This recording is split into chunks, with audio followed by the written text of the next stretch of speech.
we're live. We're officially live.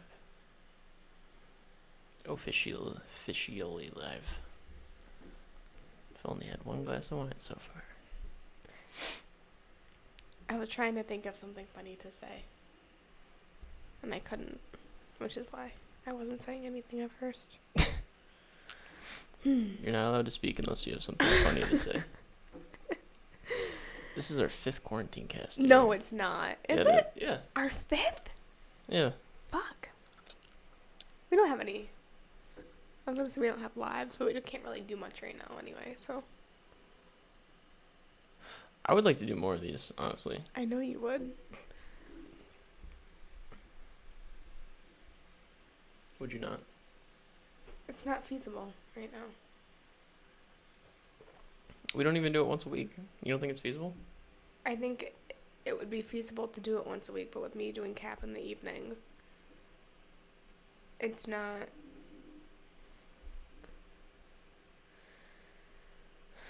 I'm going to have to start studying for the GRE.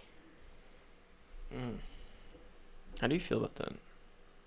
I'm glad I booked a date. Obviously makes it more real.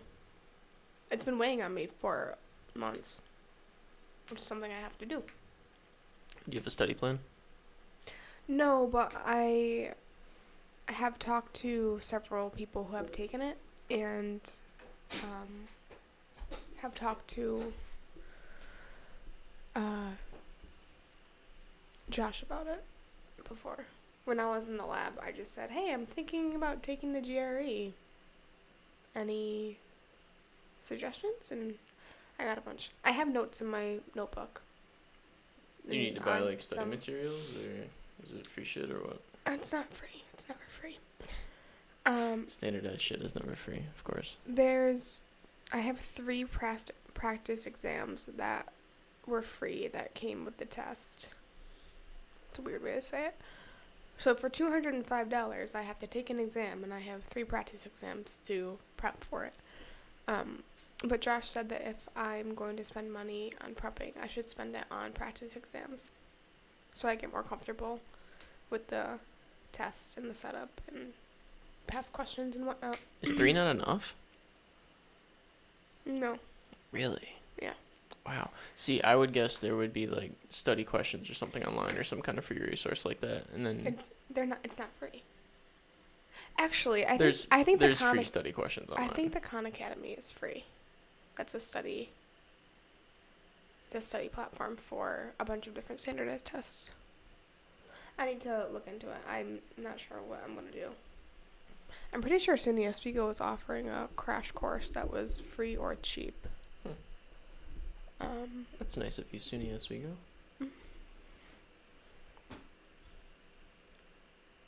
I like that place. I like that place. Yeah, I don't know. I was told not to prep too far in advance. That there's a diminishing return situation if you're studying for more than 6 or 8 weeks. That makes sense. While it's fresh in your mind, that kind of thing. Mm-hmm. I'm not even sure of the structure. I know there's a quant section. I know there's a writing section. I don't know. I think it's more than just math and writing. I'm not sure. I have a good GPA, though, so that will save me if I take this. Is it the same way as, you apply to college as for undergrad, and you have your SAT scores and your high school GPA, and those are, the 2 things, but, you don't really need both, you just need one? Is it the same kind of scenario? I think it completely depends on the faculty who's reviewing your stuff. Is it just one person that reviews your shit? Well, for a PhD program, I'm not entirely sure how it works, because for a PhD program, you're applying to work with one person. Right. But you have to be accepted into the actual program and school. So I'm not sure. I know that some, while the GRE is still required, some people don't value it as much because standardized tests are just generally not as... Just goofy. Yeah, it's not as viewed as the gold standard or whatnot anymore. But I'll have solid references. And my GPA is fine. So, I don't know.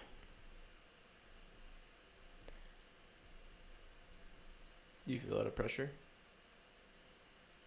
on performing for the GRE? Or are you like... In this moment, no, I'm chilling. Or like... Generally, yeah. I mean, at this point, I need to start looking at more schools. Because I really don't have many prospects right now that I know of. Which is a problem.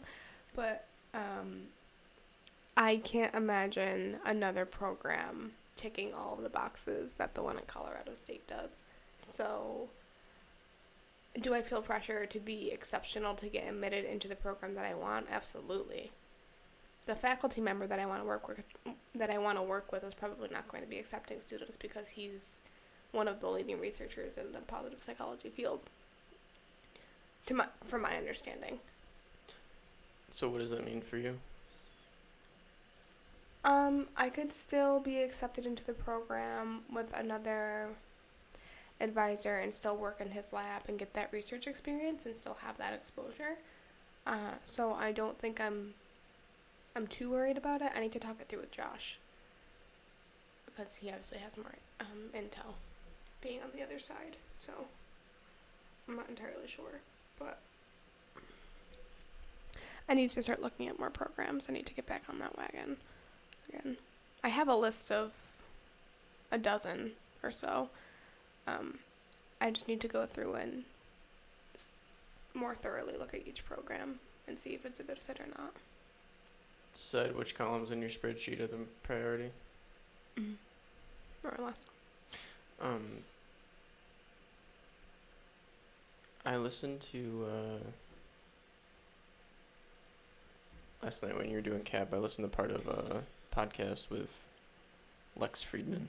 He was on Rogan a couple times, and he just had on Eric Weinstein on his podcast. I think his podcast is called the AI Show or AI Podcast or something like that. Who's Lex Friedman? That name sounds very familiar.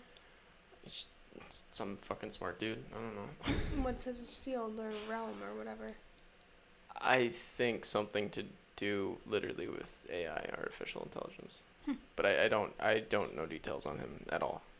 I really haven't listened to his podcast before. It pops up on my YouTube feed once in a while.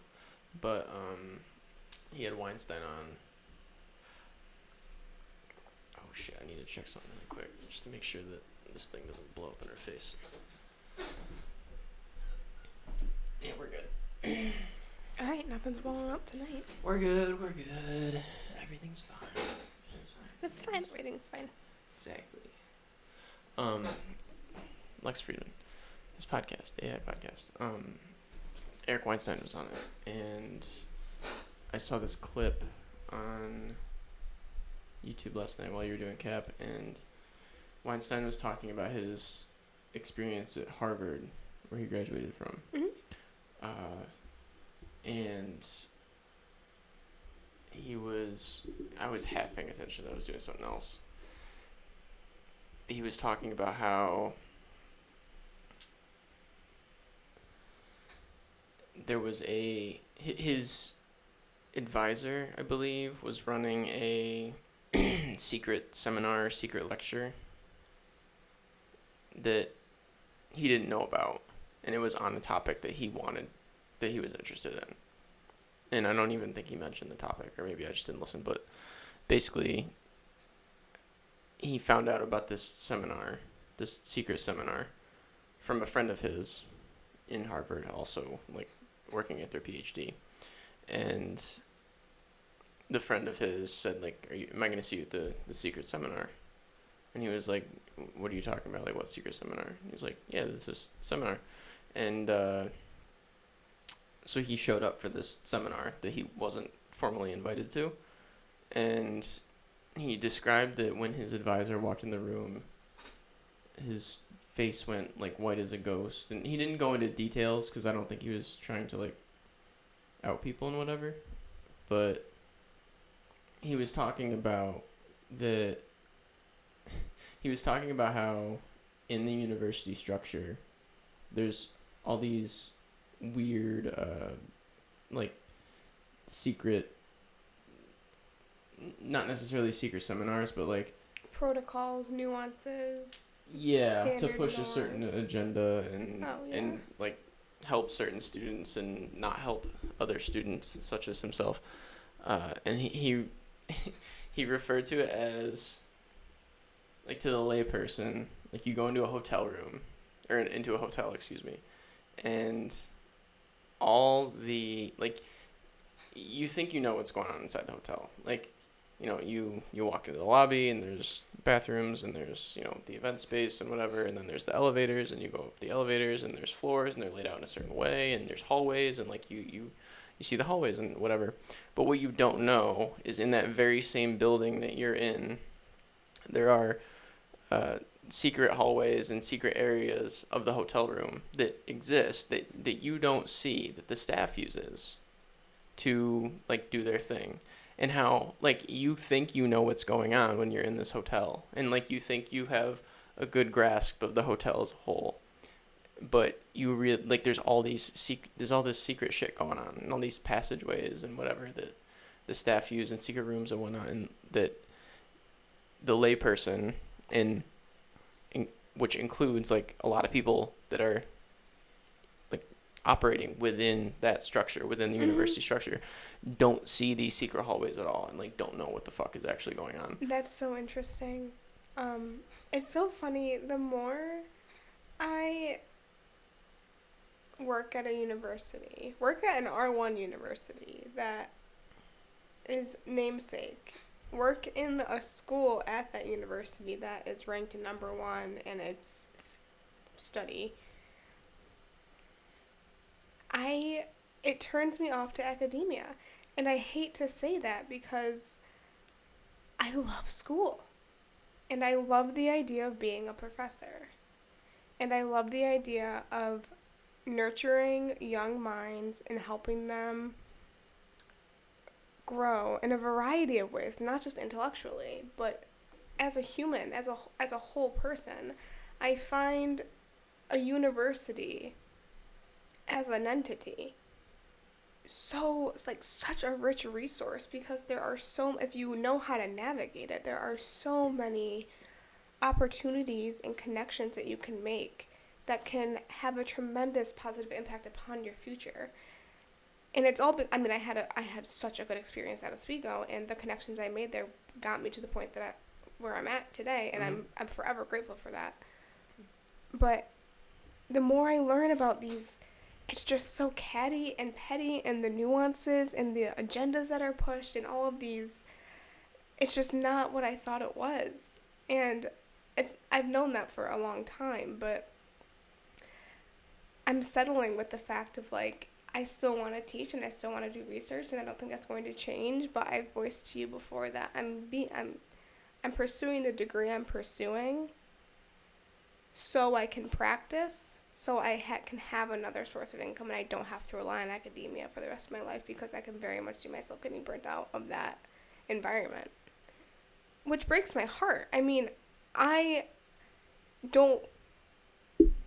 part of me wants to, like, stay on the inside and, like, blow it up from, like, you know what I mean? Yeah. Death Star that shit. Yeah, but something that... Shout out to Luke Skywalker. Something that, just happened that shattered my little world that I live in as far as how things go, apparently. A student asked me, an undergraduate student who has been coming to our lab meetings and participating in those, asked me to write a letter of recommendation for her. She's applying to the MPA program for the fall. I was like, yeah. I mean, she's very intelligent, very articulate, and a very impressive young woman. And she was having trouble with another graduate student, and she came to me, so we've had, like, private conversations and professional conversations, and so she felt comfortable enough to ask me to write her a letter of recommendation, which I think is awesome. So I said yes. I don't have much to go off of, other than what I just told you. So I thought, a part of me was like, I don't really know what I'm going to write, but I can do my best and whatever. So I'm giving Shannon a list of my goals and tasks to work on this week. And I said, oh, like, let me amend this really quickly. I just remembered that this student asked me to write her a letter of recommendation. So I need to do that this week. It's due May 1. And Shannon goes, she goes, you're not going to write it. I go, what? She goes, I've never written one before, so I need to, like, look some up and see, like, the structure and how to do it properly. And she goes, you ask her to write it. She goes, you can do one of two things. You either ask her to write a draft that you then edit and amend and put your 2 cents in, but you ask her to give you an almost final draft of what she wants in there, or you ask for a very detailed list of bullet points of things that she wants included in the letter. She goes, you don't write letters of recommendation. What? You don't. They write it for you. And then she cited a graduate student that works in the lab. Oh, she's phenomenal at writing her own letters of recommendation. I hardly have to make any edits. And I was like, yo, that's hysterical. I was like, what? So that's just how it is. I've never had anyone ask me to write my own letter of recommendation, and I've asked for quite a few. I don't know if it was the position I was in, but this student is an undergraduate asking for a letter, just like I was, however many years ago. And no one said to me, fuck you, write it yourself. I was shocked. That makes no sense. I know. That makes 0 sense. Isn't that so strange? So is it like, I don't have time to write this for you? Or is it, hey man, if we're really going to get you into whatever we want to get you into, I need you to let me know, like, exactly what you want me to say. And you know what? Don't just let me know what you want me to say. Why don't you just write it, and then we'll just say it came from me. Either way, it's shitty. Let me tell you, honesty is my number one strength. In typing out the email asking this girl to write her own letter, I did not feel right about, and I don't think I'm going to do it again.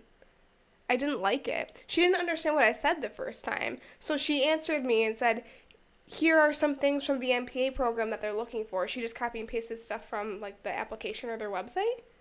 Understandably so, because she's not thinking that she's going to write her own fucking letter of recommendation. So I made myself more clear and wrote the words that I was uncomfortable saying, and I sent it. And so I haven't looked at it yet, but she sent me a draft.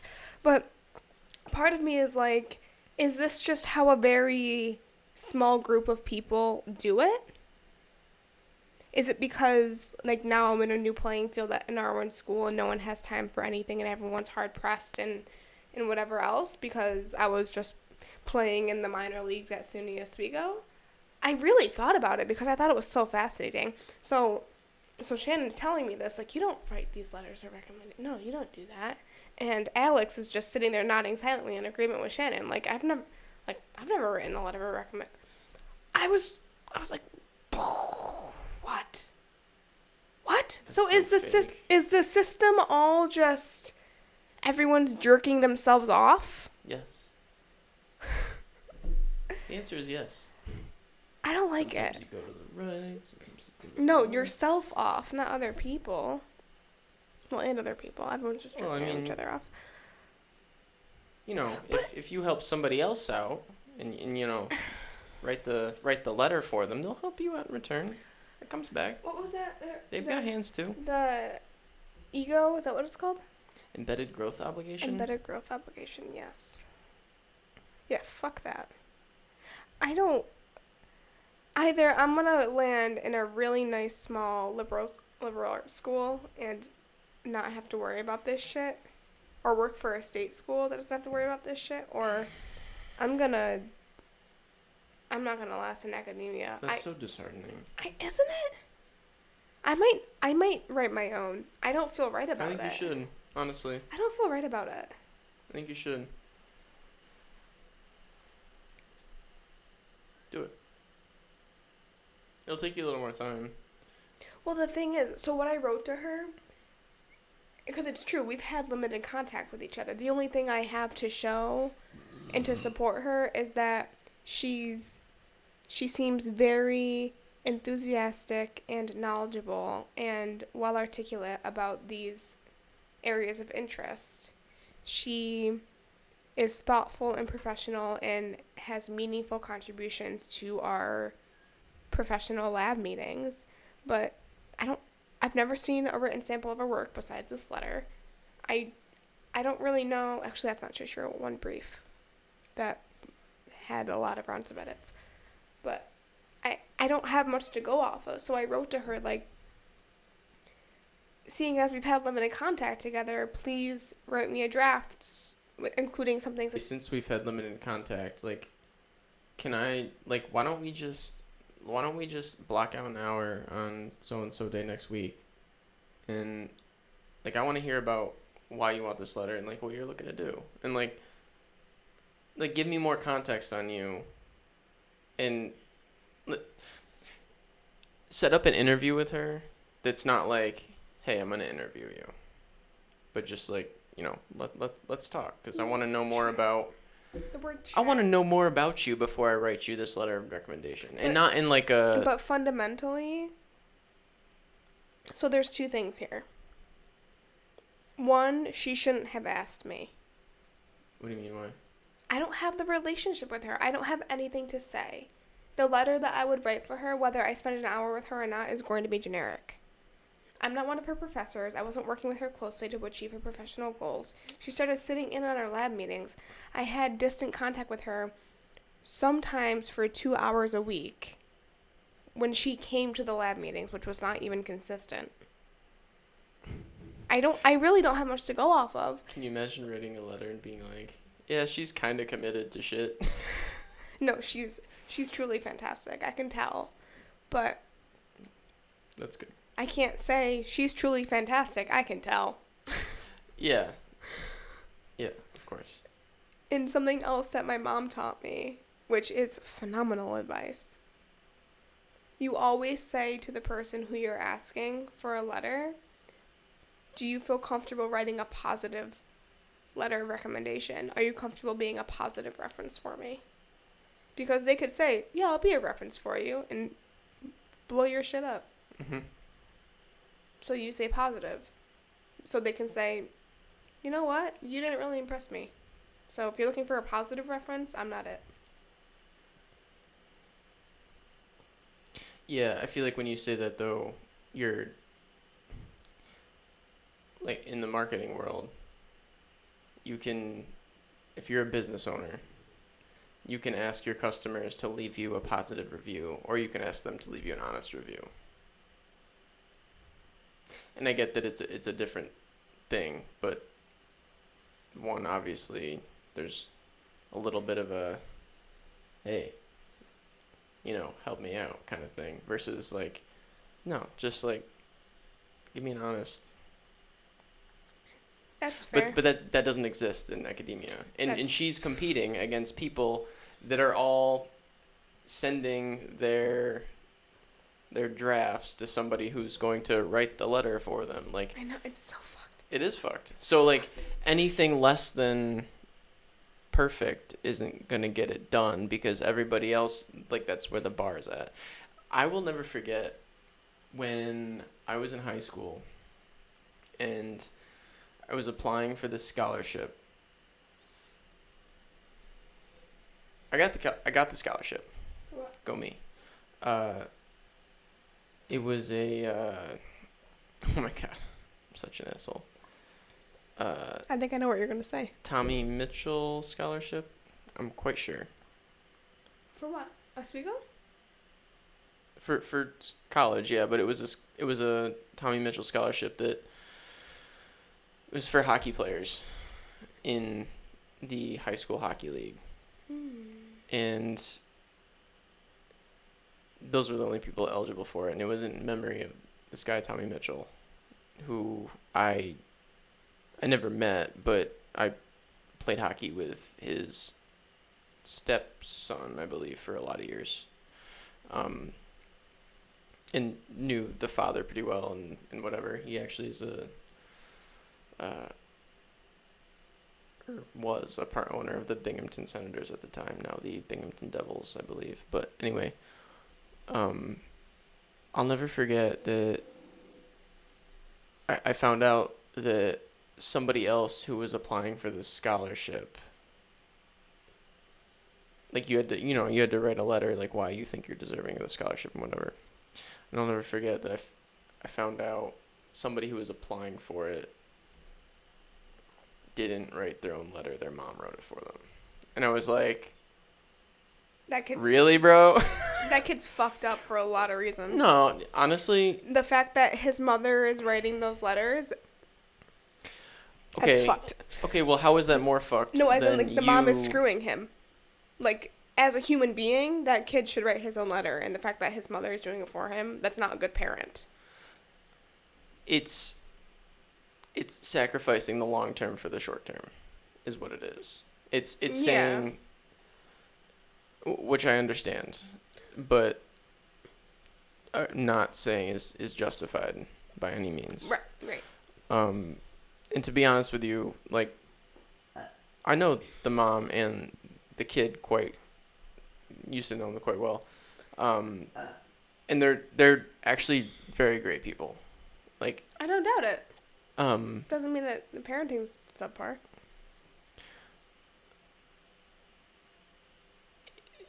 That instance is not consistent with everything else I know about them. And I grew up with them for a lot of years. We played hockey for a long time together. Like, I know them quite well. Yeah. Like, I don't think she's a bad parent, is what I'm saying. Okay, fine. Like, she's not a perfect parent. And I'm not a perfect human either. I get it. But, sometimes people cut corners to gain. Sure. And that's whatever. But I don't think it was everyone that was doing that. But it would have been like what you're describing with, you write your own letter of recommendation and then ask somebody else to sign it. That'd be like if everyone's mom wrote their own thing, or wrote their scholarship essay or whatever for them. It'd be fucked. It just erodes the integrity of the entire thing. Yeah. It completely undermines the entire point of the thing. I'm really curious if that's going to happen to me when I apply to grad school. If I ask certain people, hey, can you write me a letter? You're going to say, hey, write it yourself. Would you, if I was in your shoes, what I would do is say, hey, I need a letter of recommendation, and I'm asking you to help me out. I understand that the common practice is for me to write it and you to just sign your name on it with some edits to make sure it's actually from you. I don't know if that's common practice, though. I really don't. According to our conversation, it is. According to one person who works at Syracuse University, that's what you do. That has been in... don't know if that's the case. I don't know if that's a universal philosophy. Okay, anyway, what I was saying, if I were you, I would say, hey, I need a letter of recommendation. I understand that this happens, that, like, you might want me to write my own and then have you sign it and make it as if it's coming from you. But I would really prefer that you write it and make it real and genuine and honest. They might say I don't have time. They might. So would you say, okay, I'll write it, or would you say, I'll find someone else then? It depends, if I'm being honest. Yeah. It depends on the person. If the person I have in mind says, I can't right now, I'm too busy. I can't imagine that happening, though, because I will give at least 3 or 4 weeks notice. Ample time. That's courtesy, because these people are busy. if that were to happen, I don't know what I would do. Because... I didn't mean to put you on the spot. Thank you for acknowledging that. I don't know. It's so interesting. The whole thing. Yeah. Anyway, the idea of having my own practice is becoming more and more appealing. Yeah, we were talking about that. As far as having your own practice and not having to rely on academia, like, you were saying that you value the education system or like that environment because of the value it provides and the opportunity for growth for students, Mm-hmm. and that being able to have that relationship and have students.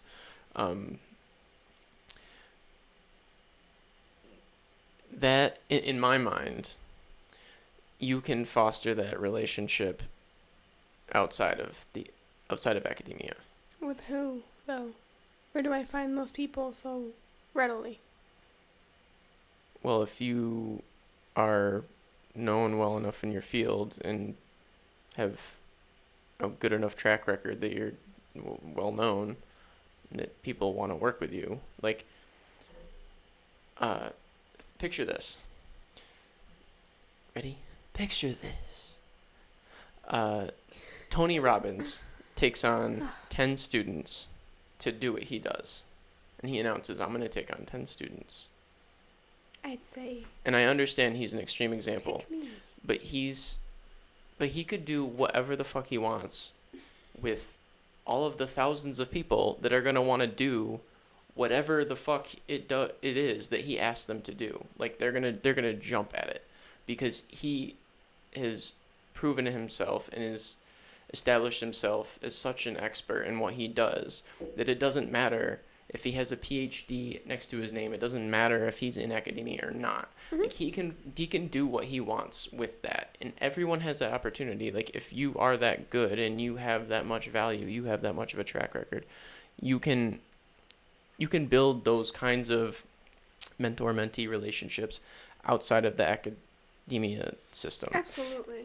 Which, so, like, okay, if, to your point, like, I know you want to teach, and what I'm getting at is why you want to teach and not, like, the why and not the how, basically. Mm-hmm. Which I think you can get the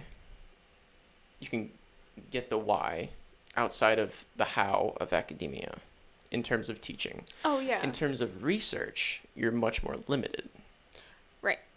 But That's where I think it's an interesting area, because when you're talking research, you're talking funding, and when you're talking funding, you're talking politics, and, like, is this going to make us look good? Is this going to make us look bad? Like, can you kind of tweak this and make this look this way, or not study this as much and do this instead? Like, when there's money involved, there's more, you're subject to more influence like that that's not exactly genuine. So just, you've talked about wanting to teach, wanting to do research. What was the third one? Practice. Practice. Well, practice obviously is its own thing. We've talked... So,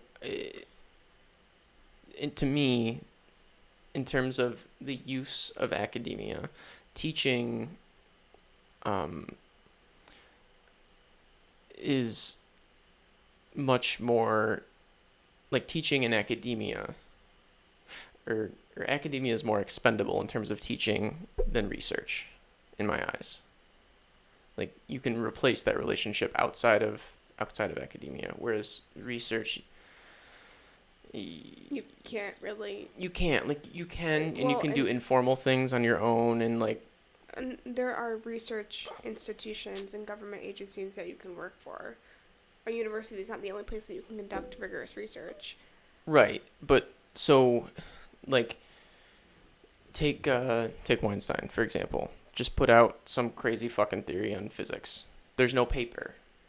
There's no academia paper, and therefore people in academia are like, it doesn't exist The in some regard. the V in Perma V is not published in an academic journal. I think Marty Seligman accepted it as part of the Perma model, I thought but you said he didn't before.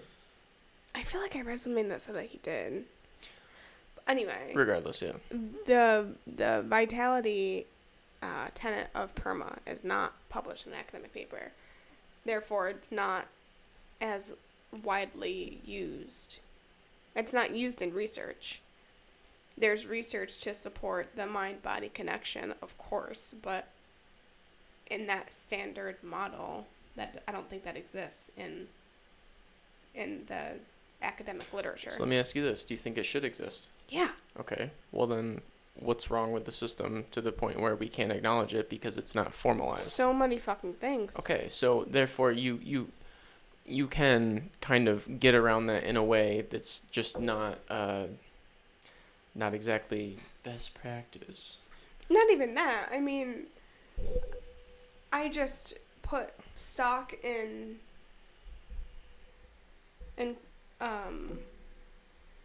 I guess in the institution. I always have. For being credible for that research. Yeah. We've talked about me. It's the whole phenomenon of being a licensed psychologist versus a life coach. I want the fucking license. I want to be able to say, I'm a psychologist. I'm a licensed, credentialed psychologist. I'm not trying to shit on all...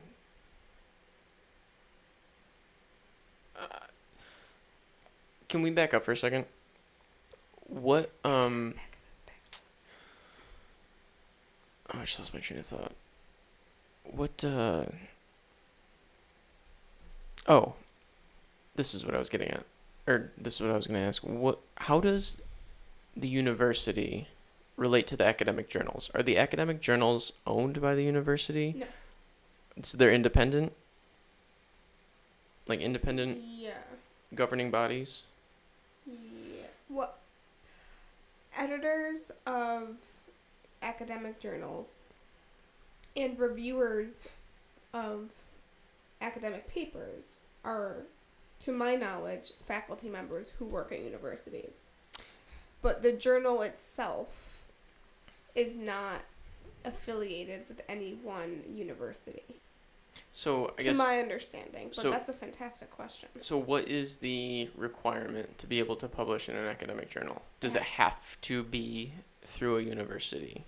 Or does it just need to meet certain requirements that can exist outside of the university? It has to be accepted, and it has to be accepted through the peer review process. So as long as you can answer all of their questions and give adequate feedback to their comments or edits and provide justification and rigorous methods or whatever it is they're asking for, it could be accepted.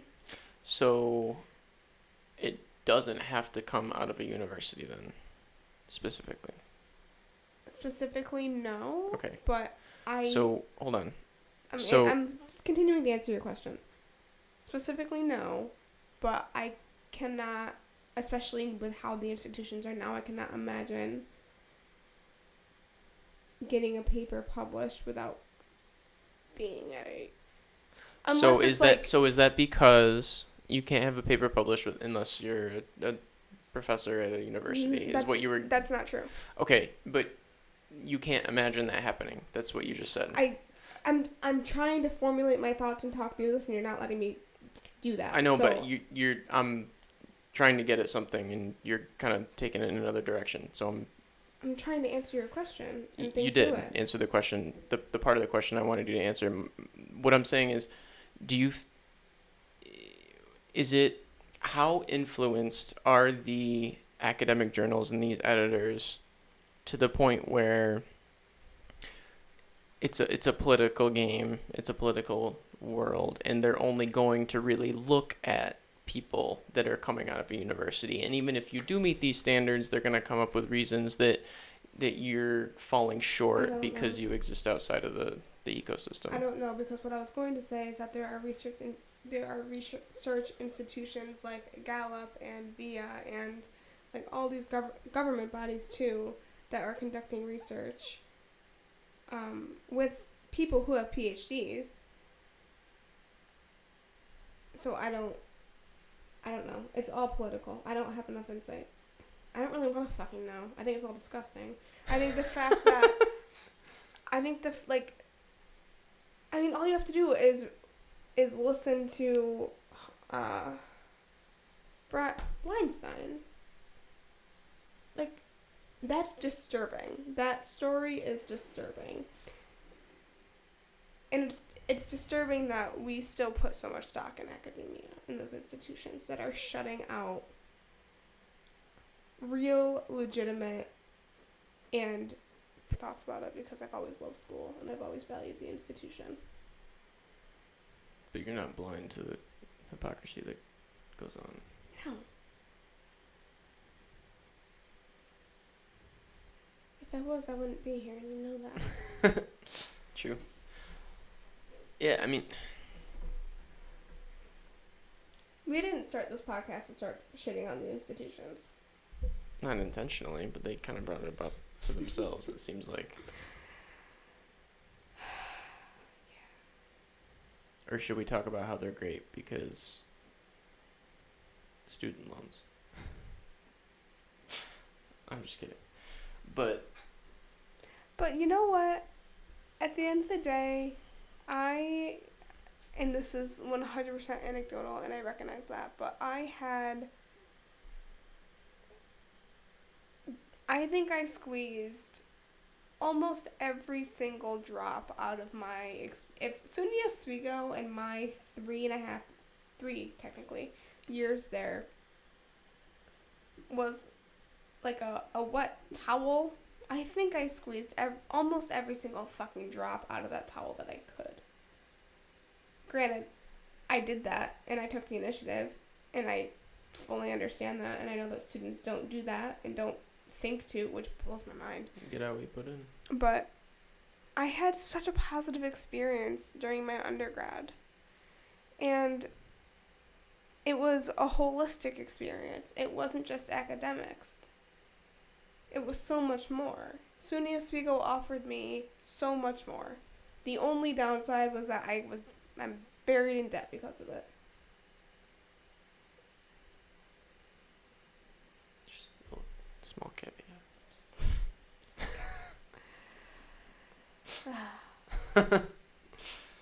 Yeah. How about that guy today that I talked to, the psychologist, saying that he came out of school with over $100,000 in debt and paid it off in 3.5 years with his practice? How much are you charging? Like, what's the going rate for a psychologist? I don't know. It's a good question.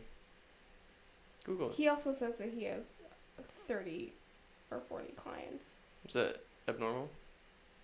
I was blown away when he said that. I thought it would be a third of... I thought a busy person would have a third of that. I don't understand how he does that. Oh. I could have told you that. It was wrong. I don't want to have more than 10 clients. Are you kidding? What? I don't want to be like one-on-one. I don't want to do this and listen to people's problems like this traditionally. I'd rather run group sessions. So you want to run group sessions and not work with more than 10 people at a time? No, I would work with more than 10 people at a time. Not 10 people in a group? I don't want to have more than 10 clients that I'm working with one-on-one like this. Okay. I would do this one-on-one. I would do group sessions. I would do couples therapy. I would... kids. I don't know. Let's assume the average person goes once every 2 weeks. I'm pretty sure it's standard to go once a week, regardless of your situation. I mean, when I was going to see Dr. Ryan, it was as needed. But even when I was doing well, I was going once a week to check in and keep up. Okay. It's like maintenance in a way. Let's say it's once a week then. If you have 10 clients, you've got 2 appointments a day. And if you're full-time running your practice, what else are you doing with your time?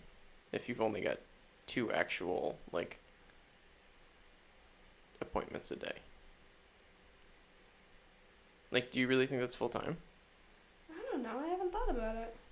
I know you haven't. It just seems like a lot to keep track of. Like, you're keeping up with this guy is keeping up with 30 different people's shit? What? That is crazy to me. Yeah, but he's not like, he doesn't see Susie on Tuesday and then on Friday afternoon, like, is, like, pondering what to do with her. Like, he's with Susie on Tuesday for their hour when they have their appointment scheduled. Like, that's part of being having a practice. Like, not taking work home with you, not having it exist outside of that time. Not that you shouldn't care about your people, but this guy called it compassionate detachment. Yeah. He's got it figured out. That's why he paid off all that debt in 3 years. And granted, I don't know anything about it. Maybe all 30 of those people thinks he's the most mediocre person in the world. They don't. Okay, well, then he's got something figured out. Yeah, he's been meditating for like he's in his 70s. And he was studying Eastern Asian culture and then lived over there and then was in the served over there in the ROTC and then said he had a couple of what you might consider, quote, enlightened experiences. Like, what the? There were so many, he was talking a lot, but there were so many other things I wanted to talk to him about his experiences in Japan. That's where he was living. You've got his information. Set up another time to talk to him. Yeah. But what I was getting at, like,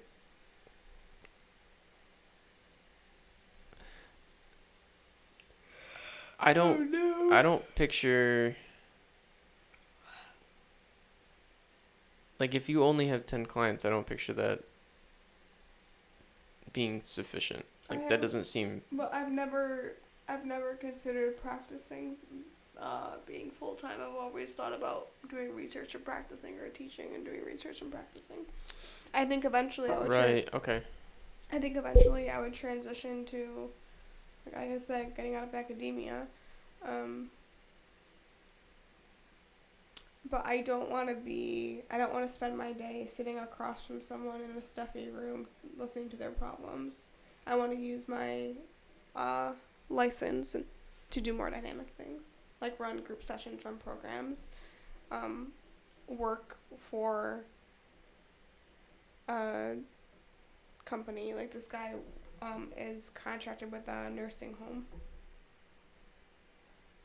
for some of his time.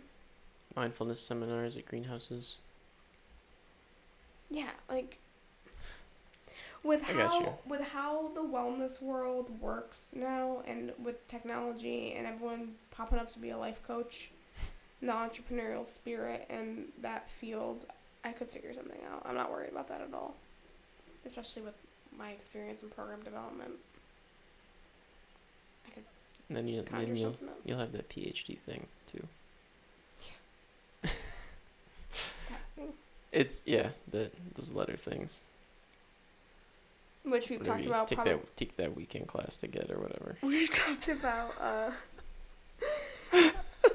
Dude, giddy up, because I am gonna be. It's gonna be 6 years of your life that you're not gonna be able to get back either. Let me tell you. That's fine, man. I'll be busy. Don't worry. I'm talking about when I'm eating ice cream and crying at midnight because I have 3 research projects due at the same time and can't keep my shit together. I'll go to the store. I'll buy you a pint of ice cream and some headphones for myself to plug my ears, and we'll be fine. Perfect. Don't worry about it. Oh, I had something else and I forgot.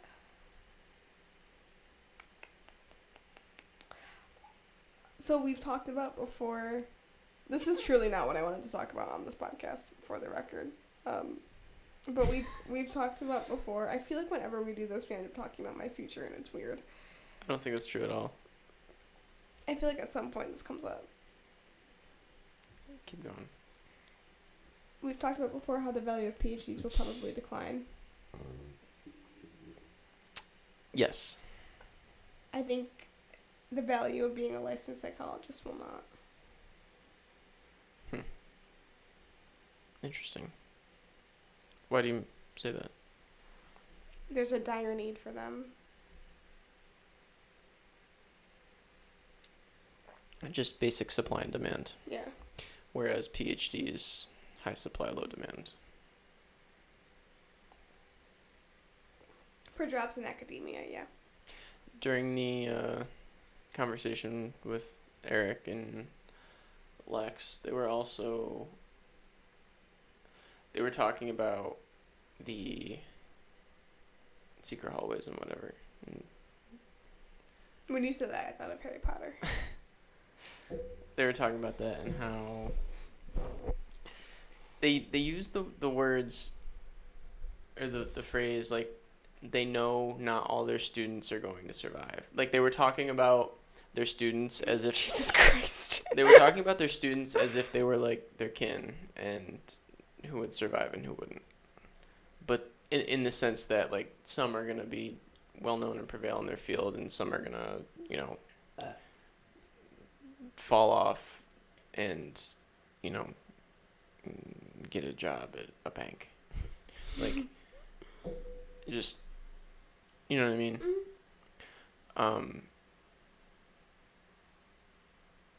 And how it's not exactly transparent how that works, but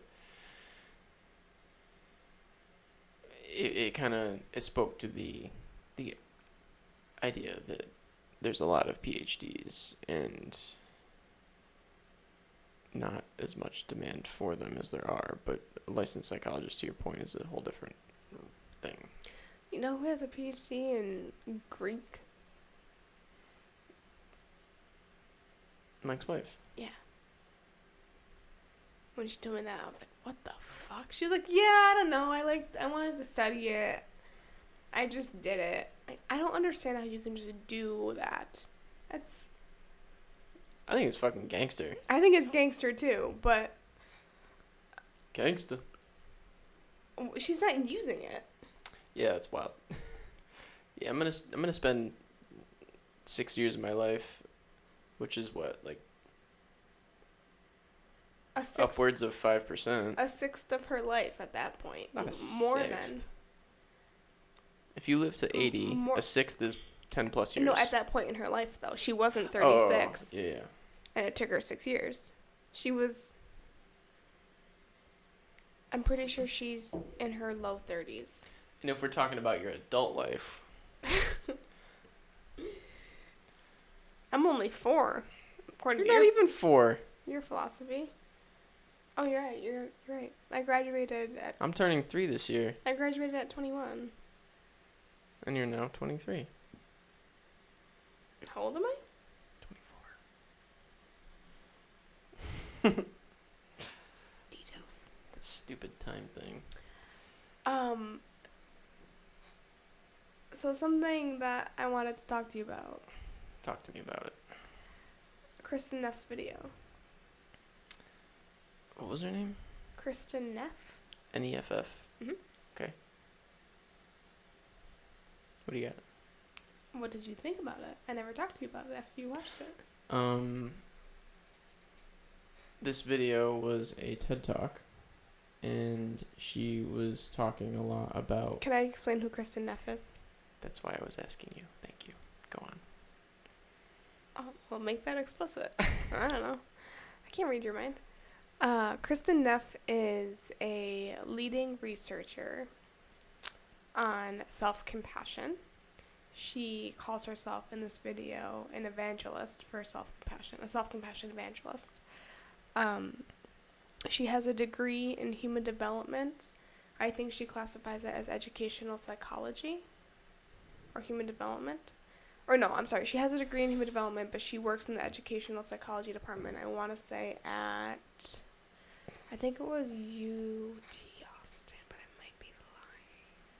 Anyway, she is known for her work in self-compassion. She has a website called selfcompassion.org. She's created interventions, which are basically activities or action steps that you can take to cultivate more self-compassion in your life. She's established assessments, which are things to measure how much self-compassion you have. She's one of the big names when it comes to this stuff. And I've been interested in her work for, I would say, a little under a year now since I've started. Oh, I didn't know you knew of her before. Oh, I teach on her stuff in my workshops. I'm sure I teach on people I don't know about either. Oh, but well, I make sure I know the people who I teach on. not my point, but go on. There's nothing to go on about. This video, she describes the relationship or perspective she has on self-esteem and self-compassion, and she explains the difference between the two and how self-compassion is, quote, there for you when self-esteem abandons you as far as your self-perception and, I guess, holistic well-being or mental health. I've seen videos of hers before explaining her breakdown of self-compassion. So I teach on the 3 tenets of kindness, common humanity, and mindfulness. Because compassion and mindfulness are very, very closely connected. So it's like I feel like you can't talk about one without the other. But yeah, I've never seen that video before, and I just thought it was very timely because of the conversations we've been having this week. So I wanted to hear your thoughts about it. My thoughts about it. I think, so, she made several points in that video, but one that stood out was her talking about a child bringing home a bad test grade to her parent, and the parent reacting in one of 2 ways. One being, like, this is disappointing, you need to work harder, you need to do better, you need to prepare next time, like, you need to do this. You need to do better. And the other being, this happens, like, not everyone gets great grades all the time. It's okay. Like, how can I support you? Mm-hmm. Which, so she was saying that, actually wrote about this today in my, just stream of consciousness writing. She was saying how you need to do better, or like maybe even you need to do better, you're going to be grounded next time, like whatever. Might motivate somebody in the short term, but in the long term, it doesn't hold up. Whereas the other methodology of coming from a place of more self-compassion and empathy, and like just saying, like, I understand that you got this grade and this sucks and da-da-da. You probably wanted to do better. Yeah. Like, you're probably hurting right now. How can I help you? Yeah. And just being more supportive generally, Mm-hmm. and more compassionate will, in the long term, serve the child much better. Which, coming out of my mouth now that I'm thinking about it, is like, the child, like, is this kid skipping school and smoking weed, or is he like actually trying? The way that Kristen describes it in the TED Talk is that the kid comes home from school and he's upset that he got the grade that he did. Okay, perfect. So, extra context, thank you. I didn't recall that part. So he genuinely tried and, like, got a bad grade. So,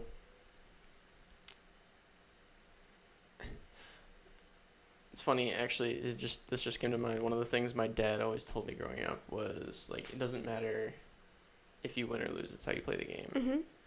Like, as long as you give it your best, that's all that matters. Mm-hmm. Because inevitably, there's going to be weak spots in your intellect growing up, whether it be math or social studies or whatever subject. Like, you're gonna have, or even a specific, you're gonna have strengths and weaknesses, and then also, like in terms of hockey, where I heard that. There's just going to be people that are naturally, like, more athletic and skilled and better hockey players than you, but as long as you try, like, you give it your all, and that's what matters. what I think is really interesting, and this is what I wrote about this morning in reflecting upon this video and this concept, because it's very much the way I broke it down in my writing this morning is you need to do better. Like the first reaction from the parent, you need to do better or else you're going to be grounded. Like that's a scarcity mindset. It's you have to hit this bar or else. Like you're running away from a thing instead of running. You're running away from a fear instead of running toward the goal. The kids. So hold on. Sorry, I just did this, but I wasn't done, and you started to talk. That's fair. So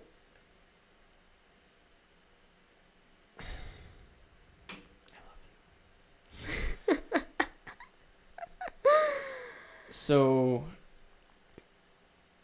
this is what I was getting at. In marketing, one thing, as I brought up this quote to you, was it last night or the night before? In marketing, there's a saying: if you don't have a problem, don't worry, marketers will give them to you. Which alludes to how in marketing, you give somebody a problem and then offer the solution to that problem, which is the thing you're selling, of course. Because we are very fear-driven as humans, because, we evolved that way. So our good friend Steve with the berry bush, like, yes, he was eating the berries next to at the berry bush next to the bear's den, and the bear came out and said, "Yo, bro, you better not do that," and chased him down.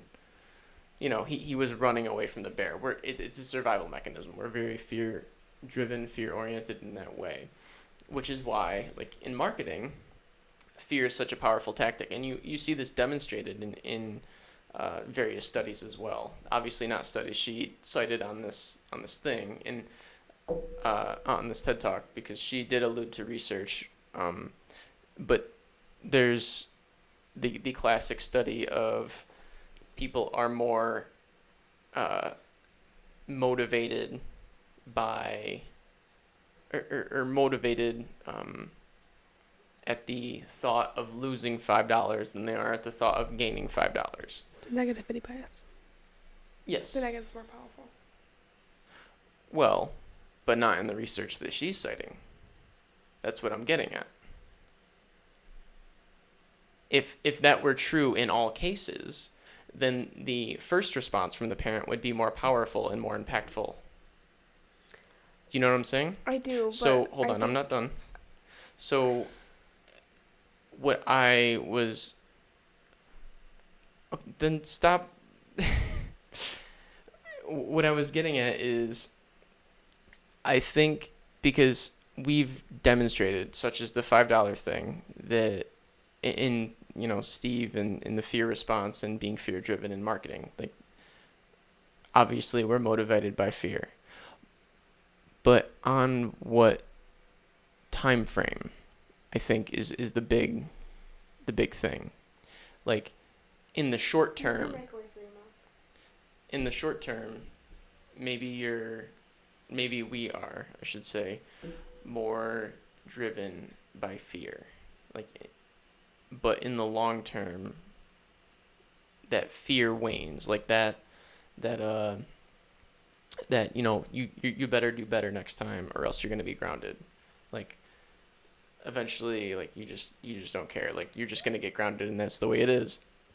And so over the long term, like that need to do better to avoid the negative thing is not as powerful as actually wanting to do the thing. So in the short term, needing to do something is more motivating than wanting to do something, right? But in the long term, the desire to... She's talking about the long term. Steve in the berry bush and marketing is all about the short term. Are you getting what I'm saying? Yeah, but you're missing... Then tell me.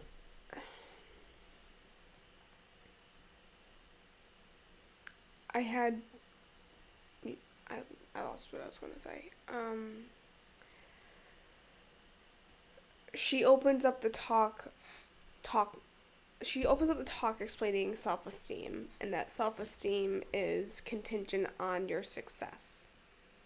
It's contingent on external factors. So what she says is, in order to raise your self-esteem in our country, in our Western culture, you're an average parent. This talk I'm giving right now is average. You wouldn't come off of that with a good feeling. So in order to boost your self-esteem in this culture, you have to puff yourself up by pushing other people down. You have to make yourself above average and extraordinary in some way, and you do that by putting other people down, which is why narcissism is skyrocketing and bullying is skyrocketing in our country. Self-esteem is contingent on success, like the test score for that child.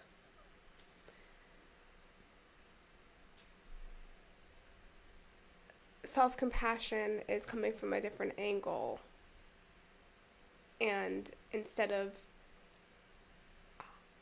harnessing and intensifying your inner critic of, I should have studied harder, I should have pulled an all-nighter, I'm stupid, I'm not worthy, math isn't the right field for me, I should do something else, I'm not smart enough. It's being aware that in that moment you're suffering and experiencing mental anguish. That's the mindfulness aspect. It's being kind to yourself and treating yourself like you would a friend, with understanding and empathy and patience. And it's understanding that every single human experiences inadequacy and has this inner critic and is beating themselves up. And that it's part of the human experience to experience suffering. Mm-hmm. Therefore, if we are open and honest and vulnerable with each other, we can understand that you're not alone, you're not self-isolating, because when you're beating yourself up, you feel like when things aren't going your way or something negative happens, you start thinking, why me, why did this happen? You start beating yourself up, and it's very self-isolating, and you are in this rabbit hole where you're unable to see that or realize that you're not the only one who's experiencing this. And having someone else to say, hey, I actually understand what you're going through, makes you feel better. You're not alone anymore. It's a fundamental human need. That's the tenets of self-compassion. That's what she's explaining, that if you're suffering from something, whether it's the example she gives of her autistic child throwing a tantrum on an airplane, or not getting the test score, or whatever professional goal you have, or the example you gave, well,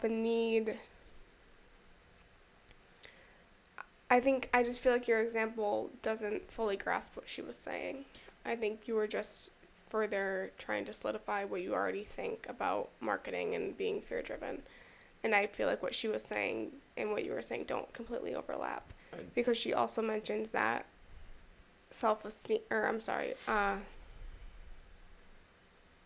she mentions that being hard on yourself, you would think would be a good motivator to do better. And like you were saying, in the short term, maybe, but you will quickly burn out. I would say in the short term, definitely. Like in the case of Stephen the Bear. But I don't think it's... In the case of Stephen the Bear, yeah, but that's not... How about you and losing your job and needing to make rent? That's not... The example you gave of Stephen the Bear, that's not necessarily Steve beating himself up because he went to the blueberry patch. Like, Steve isn't necessarily criticizing himself because he went to the blueberry patch. Yeah, no, I wasn't addressing that at all. You asked me what I thought. I started talking about what I wrote about, and... I know, I'm just saying that to me, it doesn't seem like the two things completely overlap. That's all. The premise I was getting at is that fear is a powerful motivator in the short term, but it will not sustain you in the long term. And therefore, you need to be running towards a goal if you want to actually make strides and sustain motivation in the long term. Like, because running away from something long term, you will burn out and you will not make it. That was the premise of what I was saying. I agree with that. I wasn't talking about self-compassion at all. Okay, great.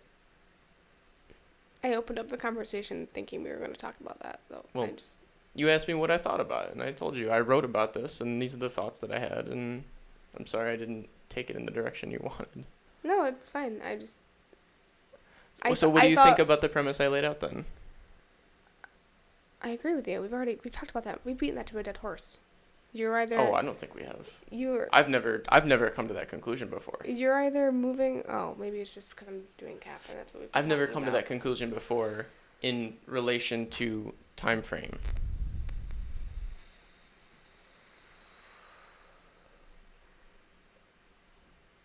You're either moving away toward. You're either avoiding something that's literally something that's written in my notebook for cap. You're either moving away towards something that's icky and moving towards something that's yummy.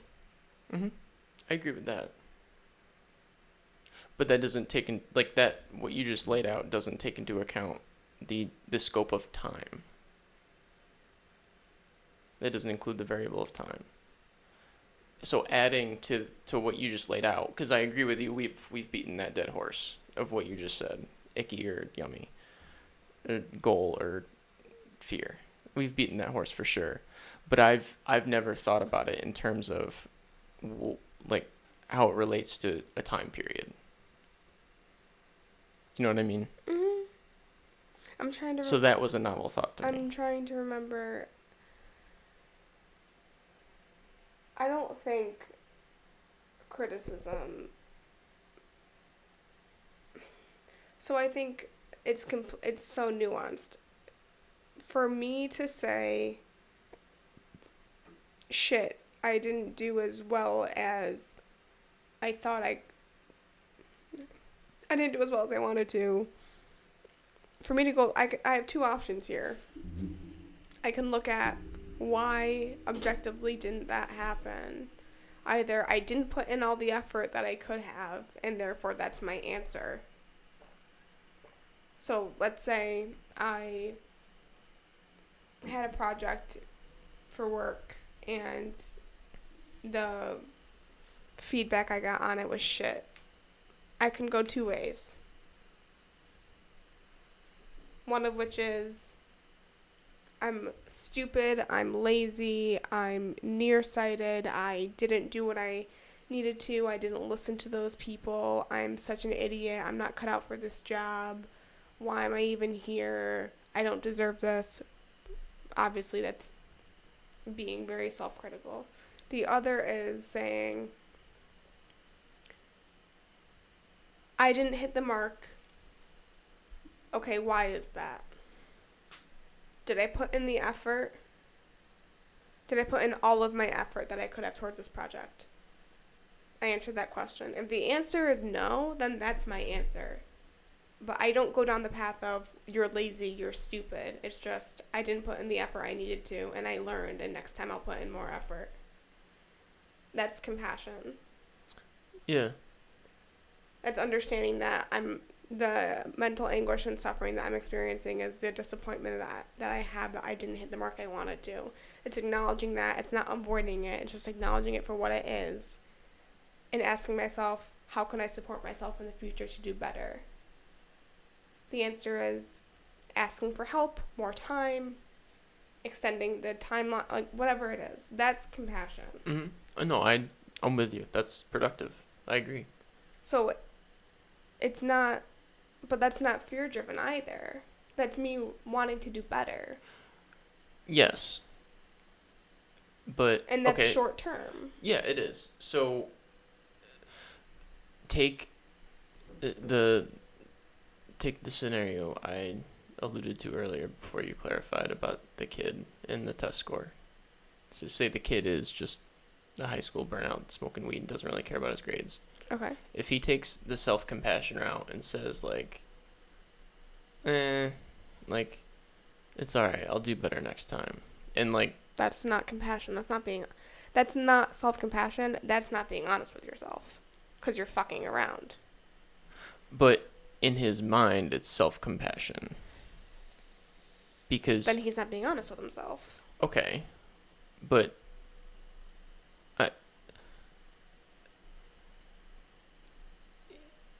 But he thinks he is. Like he genuinely thinks that it's the teacher's fault, and it's like, you know what I'm saying? I do, but that's not. But that's self-compassion in his mind. Like, he doesn't deserve this bad grade that he got. No, that's playing the blame game. I understand, like, in his mind, that's self-compassion, but that's not what self-compassion is, like, operationalized by the literature, and that's his warped perception of what that is. I agree. Which is why it's all completely nuanced. Agree. All I'm saying is slippery slope. To go back to the example I brought up the other night when we were talking about this, you have people that are grossly obese that are saying, like, I love my body, like, this is the way God made me, and I'm healthy, and, like, you can't tell me otherwise. You're fat shaming me, and like no, you should probably, like, get your health in order, or you're gonna die. Like, it's an illusion of self-compassion. All I'm saying is that illusion exists, and that you can't fall into that. You have to be honest with yourself, because that's part of being mindful. Agreed, but some people are going to listen to that TED Talk and be like, I'm perfect the way I am. They're narcissistic. Okay. I don't disagree with you. I'm just saying, like, you have to acknowledge that. Yeah, but that's not my issue. Well, I'm not talking about your issue. I'm talking about the principle in general. I mean, you could say that about anything. Say what about anything? That there's going to be some idiot that takes it to an extreme or warps the general philosophy of the concept. Agreed. So on the opposite side of that, like, if I'm not... The perfectionist is the opposite side of that, right? Like, if I don't get, like, 99, are you kidding me? I didn't get 100? That's fucking garbage. Like, you kidding me? This teacher screwed me out of this 100. Like, that's not healthy either. I'm not disputing that. I'm just saying, in the society we live in that has 2-day shipping and binges on Netflix all the time, you're going to get more of the fat shaming type of person than you are going to get that person. Everyone's a snowflake. I'll say it. I gotta pee. I do too.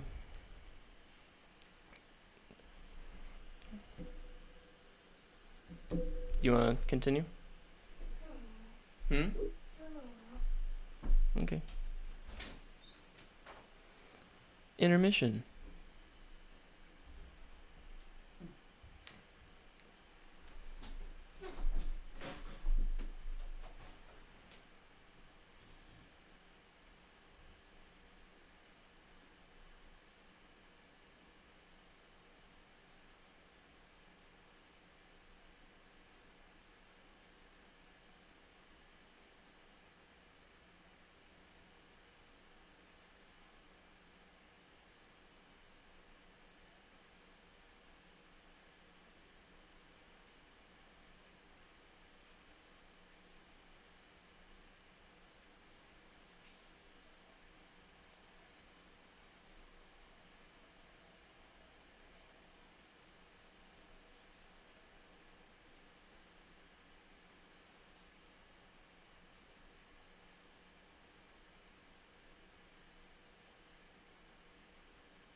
Good old quarantine.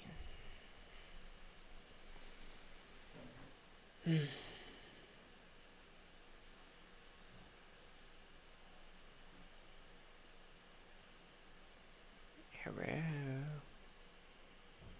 That was creepy.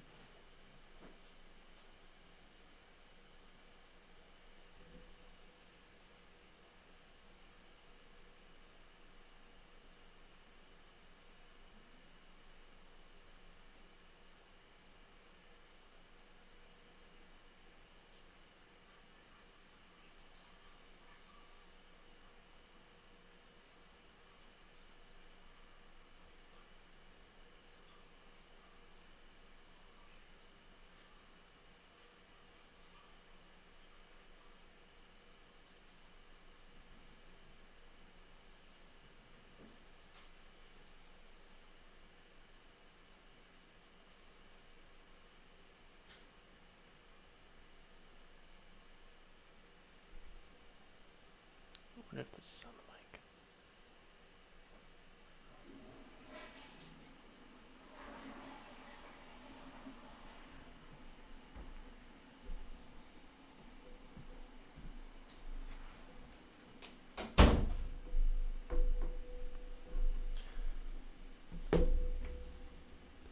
So I think relating to this whole thing in that TED Talk and the whole gist of self-compassion, and I mentioned to you that I quoted that Jordan Peterson thing to you, the two principles. Principle number 1, limit the rules. Principle number 2, limit the force used to enforce the rules. Mm-hmm. In that idea of needing to meet yourself where you're at and being self-compassionate in that way, meeting yourself where you're at, and not expecting greatness from yourself, not expecting yourself to be David Goggins right out of the gate, and that it's baby steps is more effective than trying to take giant steps and falling on your face, which requires having more self-compassion and not being as hard on yourself, which we've done more this week with as it pertains to diet and exercise, stemming from our discussion about the book you're reading, The Healthy Deviant, by Pilar Gerasimo. So what I wrote from my notes of this TED Talk is that self-esteem is contingent on success. We puff ourselves up to be above average and feel better than others to boost our self-esteem. But self-compassion is embracing ourselves as we are, including our flaws, and treating ourselves kindly. There's the 3 tenets of self-compassion, which we've talked about. And self-criticism inhibits motivation because it releases lots of cortisol, which is a stress hormone. And the constant self-criticism that people have and live by eventually will make our body biologically shut down in order to protect itself because it's under this constant stress, which leads to learned helplessness and depression. And in a depressed state, you're not as likely to function optimally or even normally. Over time, though, right? I don't know how much time. Well, I mean, not immediate. Like, cortisol is coursing through Steve's veins as he runs away from that bear. Of course. That's one acute situation. I'm just saying time frame is important. She doesn't give a specific time frame. She just says constant self-criticism, which is a mindset that a lot of people have. Constant as in recurring as in over time. Mm-hmm. And so to bring about this point of Steve and the berry patch, self-criticism and this threat response was for surviving those situations Yeah. back however many years ago. But now we're not living in that environment, so that threat response is just a threat to our ego. It's not a threat to our actual well-being. Yeah. And so if you're in the state of, if you have a scarcity mindset, then you're seeing everything as a threat. Therefore, you have this low impact self-criticism and stress response all of the time, which is, quite frankly, just going to kill you. Your body's going to break down. You're not going to be able to handle it if you're not able to recover. During our last session, or class for CAP, talking about the autonomic nervous system and the brain, or I'm sorry, the body and the stress response. It was interesting. Amelia was talking about the gut, the enteric nervous system, how it's considered now the third branch of the autonomic nervous system, and the gut is considered the second brain. I've heard that. I never have. Oh, really? I've heard of I've heard that the gut and the digestive system is considered the third branch of the nervous system, but I've never heard that it's considered the second brain. It's interesting.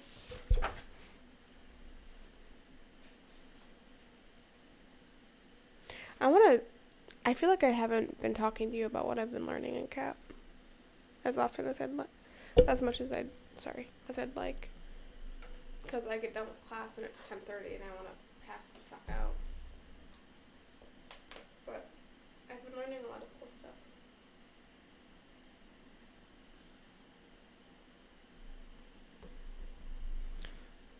Anyway, self-compassion. To your point, yeah. I've been... This book, The Healthy Deviant that you just referenced, it's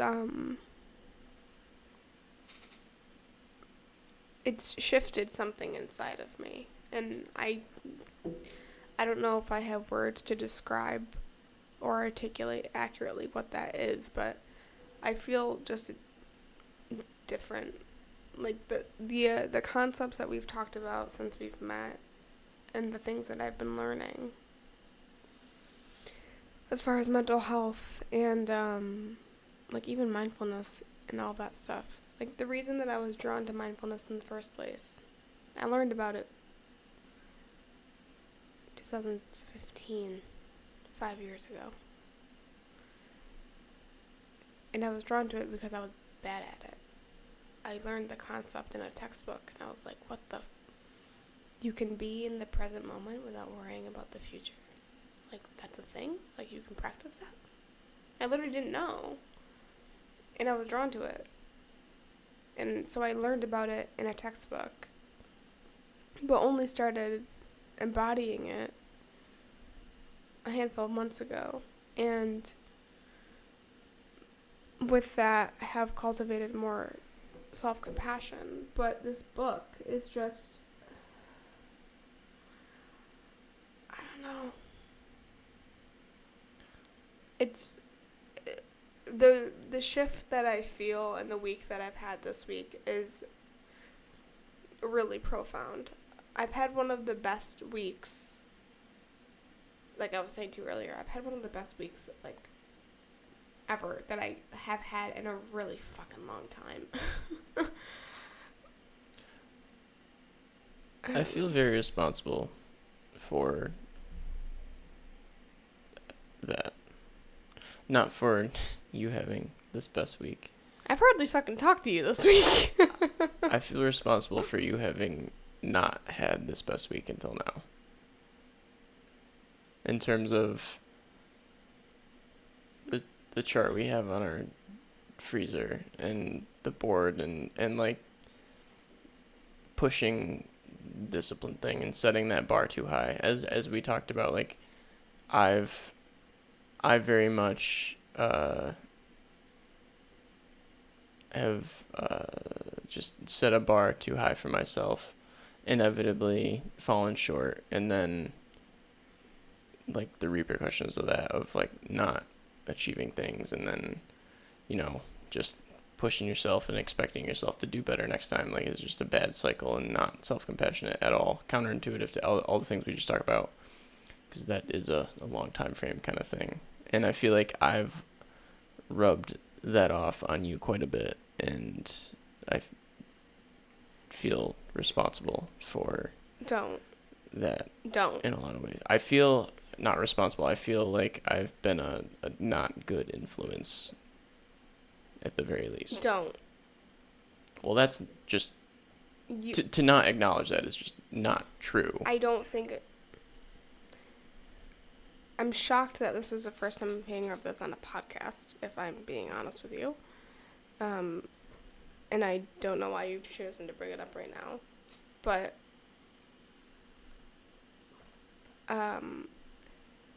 I've always been very hard on myself.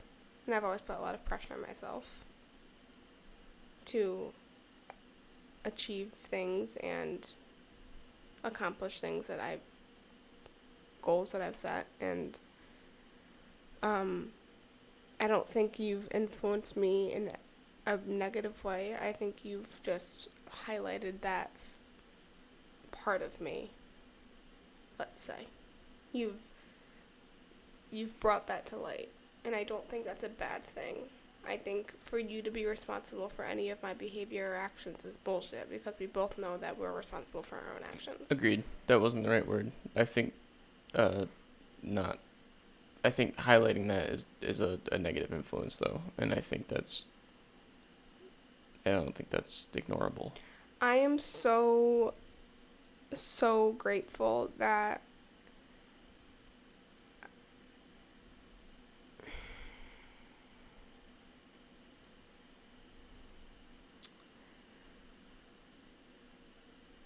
I'm very grateful.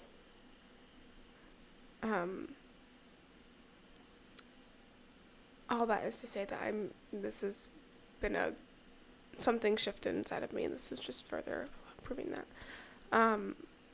I'm very grateful that the past 3 years have played out the way they have, with all of our highs and our fucking pitfalls of lows, which we both know there have been, to lead up to this week.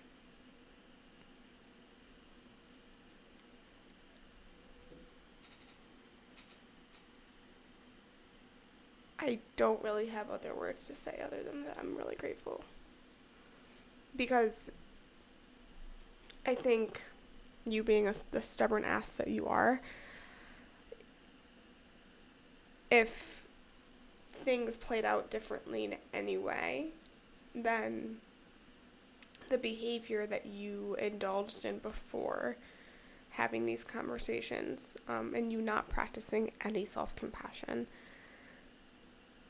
would have been justified or legitimized in some way. If you had made any more progress in your business than you had with the cycle of behavior that you had of setting these astronomical goals and pushing yourself to the limit, to the point of breaking, to just not achieve them or to just fall short, only to beat yourself up again, to have that cycle play out for however many more years because maybe you made an inkling of progress, is not worth it.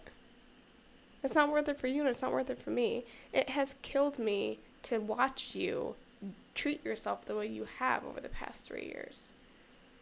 And I know, because I know you, that you had to learn for yourself that it wasn't the right way.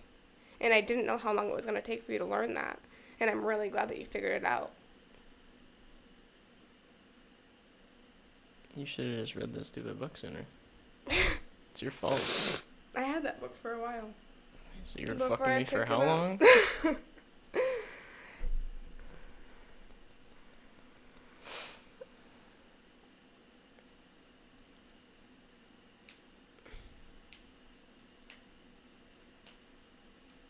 I've tried to explain in a lot of different ways.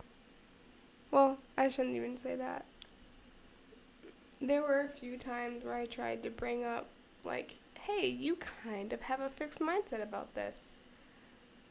And you are way more stubborn than I am, and you're way more persistent, and you are a better arguer than I am, so I would lose the argument because you weren't ready to hear it. And so I stopped bringing it up. Gave up on me? No. I'm still here. Yeah.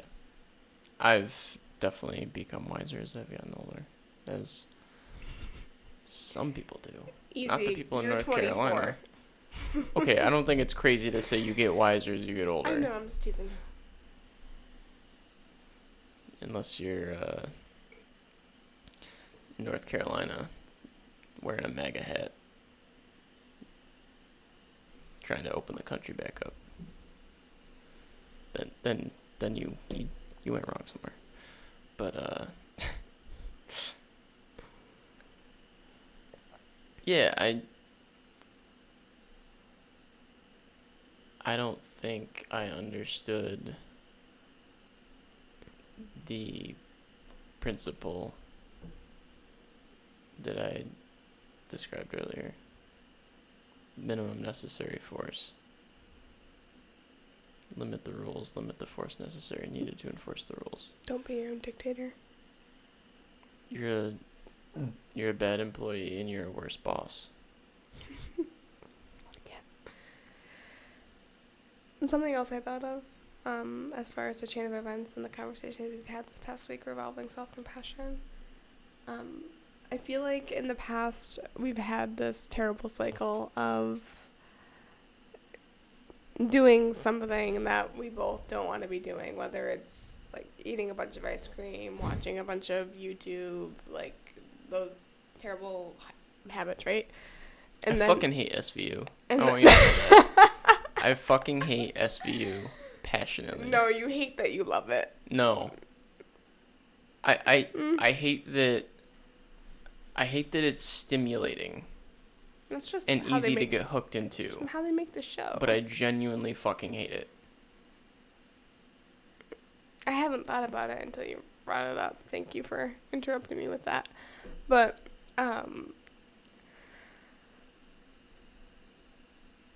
we've talked about we need to do better, and we're done with X behavior.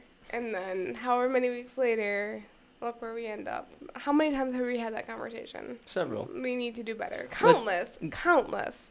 I think the difference in this week was truly me shutting my mouth and just doing something different. And seeing positive results. Like from your perspective, me saying, hey, I'm reading this book. I'm going to try these things. They're different than what I've done before. And fuck it. What I'm doing is not supporting my mental health, so I'm just going to try something different and not say anything else about it and just do it. I really appreciated that initiative. Yeah. That you took. From your perspective, you're watching me do this crazy shit. Light a candle in the morning, stretch, get out of bed. No, but like whatever it is, right? Like I have alarms set. I'm taking breaks throughout my day. I'm going for walks without you. I'm doing all the stuff that is not in my norm, that I wouldn't normally do. And I'm doing it and I'm not saying a word about it. I'm just fucking doing it and I'm minding my own. And as a result, extreme positives, right? So you're seeing this as I'm just minding my own. And then I'm saying, hey, this is what I'm doing, this is what I'm thinking, this is why it's working. I truly think that was the difference. I shut my mouth and I did something. Yeah. Actions speak louder than words, yeah. for sure. Yeah. It's funny. I didn't want to interrupt you, but you mentioned we've had that discussion multiple times about we need to stop this, we need to do better. And that's like was my point from earlier. Because in the short term, in the ensuing 5 days or whatever, we have done better. This past week, you mean? No. Generally, when we fall off the rails, we say, okay, we need to do better. Oh, yeah. And then we do better for 5 days, and then we fall off the rails again. That yo-yo diet, up and down cycle. Because, like, those 5 days is Steve running away from that bear that short term, that we need to do this, but it's not sustainable in the long term. Mm-hmm. That's exactly the point I was making. Like, it is powerful to get you going, but it's not going to keep you there. And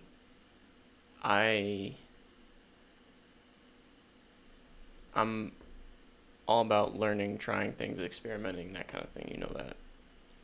And I appreciate that you just went for it. And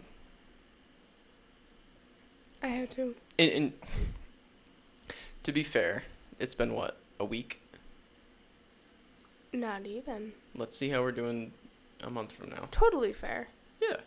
However, the difference, I've been, you know that I'm an introspective person to begin with.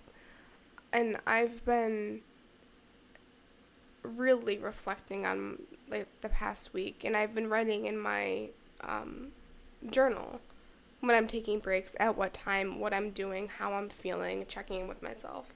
I was doing that more in the beginning of the week because I started exercising in the middle of my day in the last few days, which just kind of threw off my whole cycle of the alternating rhythm breaks. But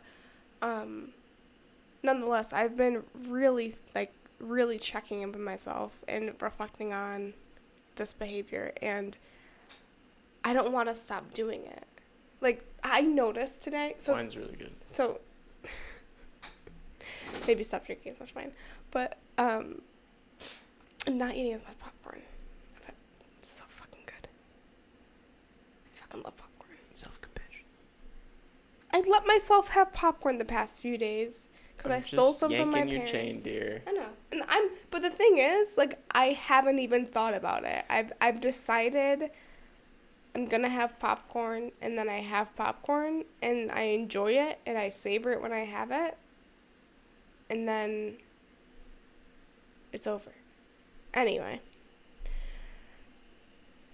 I meditated today for 25 minutes because I thought I had my first alarm set for my first ultradian rhythm break. So I sat to meditate at 9:45 thinking my alarm was going to go off at 10 o'clock. It's like, it's 15-minute sit. Let's do this. My alarm wasn't set. So I ended up breaking 10 minutes past when the alarm was supposed to go off. So I meditated for 25 minutes total. I haven't done that in so long, and it felt great. But I've been meditating because I've been wanting to, not because I want to check a box. And I realized that... Need to check a box. Yeah. I realized that the external factor of me, like, even doing my gratitude practice, is so I can feel good about checking a box. And that's not doing it because I want to. It's so funny. It's twisted. I feel like... So... I still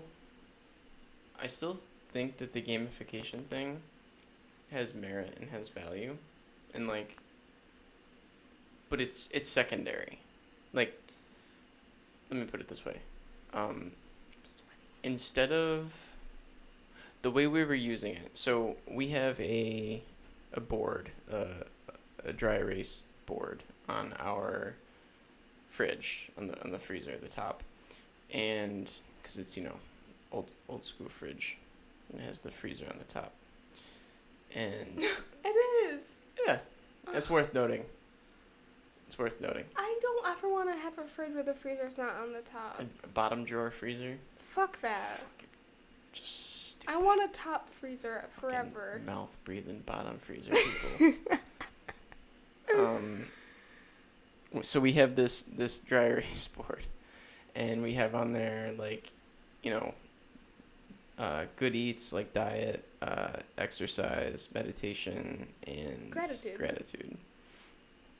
4 simple things, and we used to have like 12. Yeah. Right? It was crazy.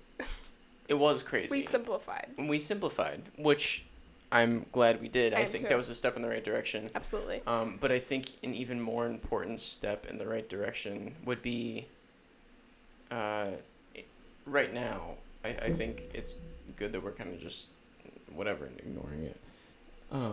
But we had this, at least I'm going to speak for myself here, I had this mindset that, like, I need to do these things so I can check this box. Like, my day was dictated by the board instead of I'm going to go about my day and then reflect on it after and check the things off on the board.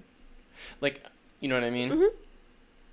Mm-hmm. Because, if we did that, ironically, we'd probably have a lot more checks on the board this week than we did last week when we had the opposite mindset. Oh, absolutely. So I think the way in which you use it is also a thing.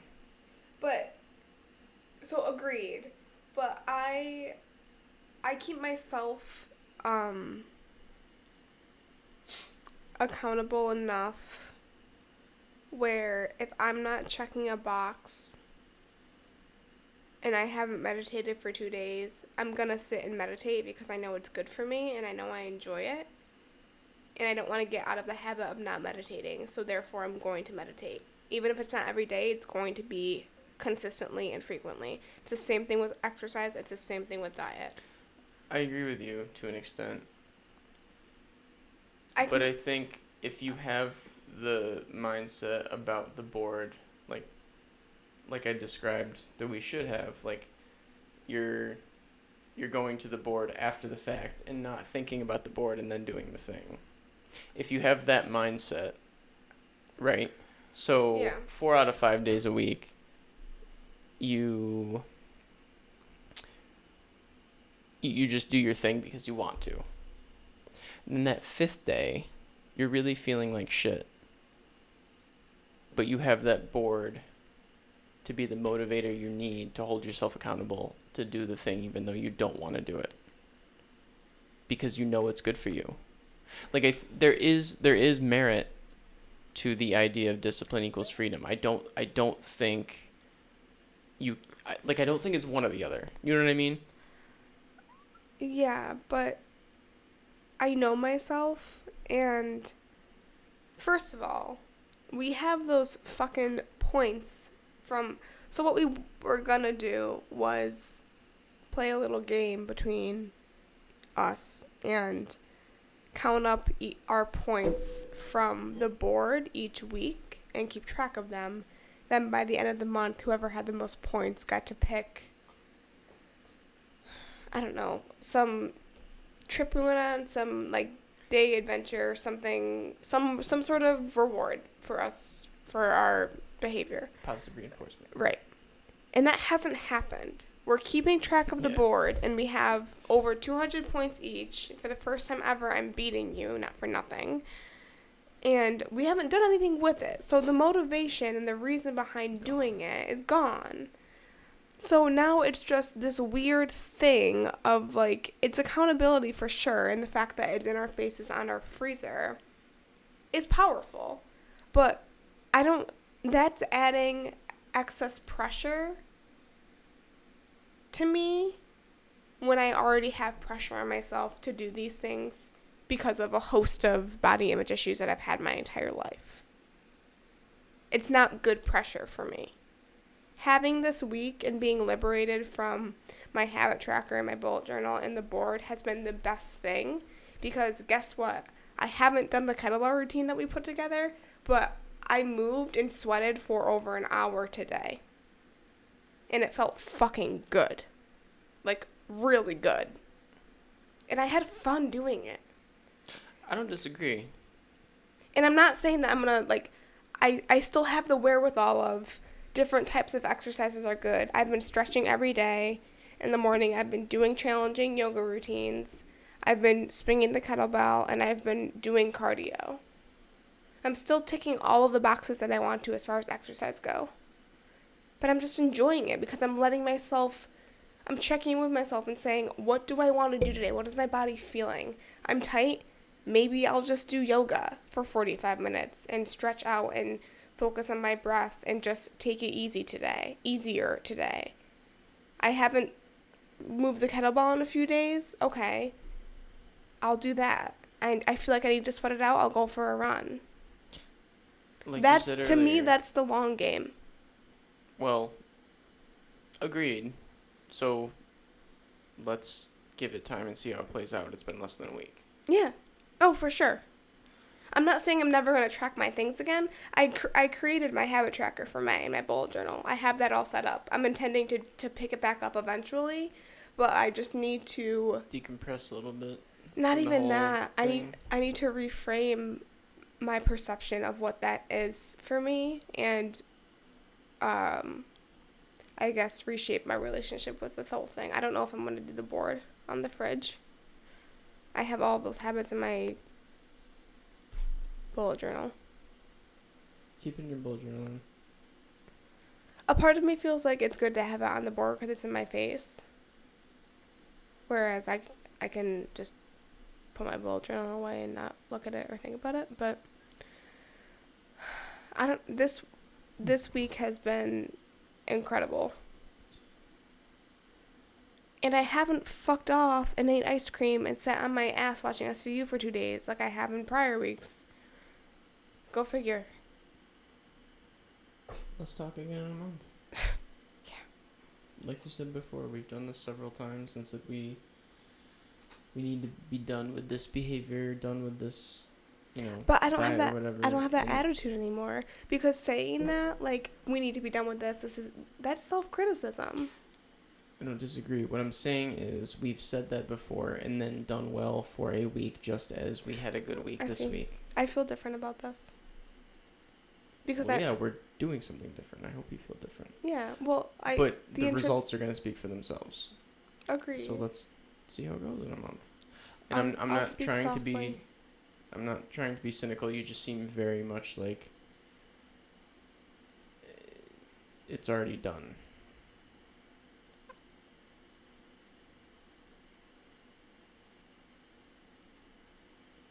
And I don't mean to implant doubt, and I don't mean to, I'm just saying we need to... The fact that you just said you don't mean, you are, which is fine, and I understand why you're doing it. However... You should always question things. I opened this with something has shifted, and I feel much differently. And even before we sat down to do this, I told you that I feel like myself again in a variety of ways. And I'm glad. I don't... Let's keep doing I'll it. just speak softly and carry a big stick. Good. Yeah. Like you said earlier, don't say anything, just do it. Sure. I love you. That's good. Should I say it back? Nah, it's alright. I'll just go fuck myself. It's fine. I wasn't suggesting that. I can help. I love you too.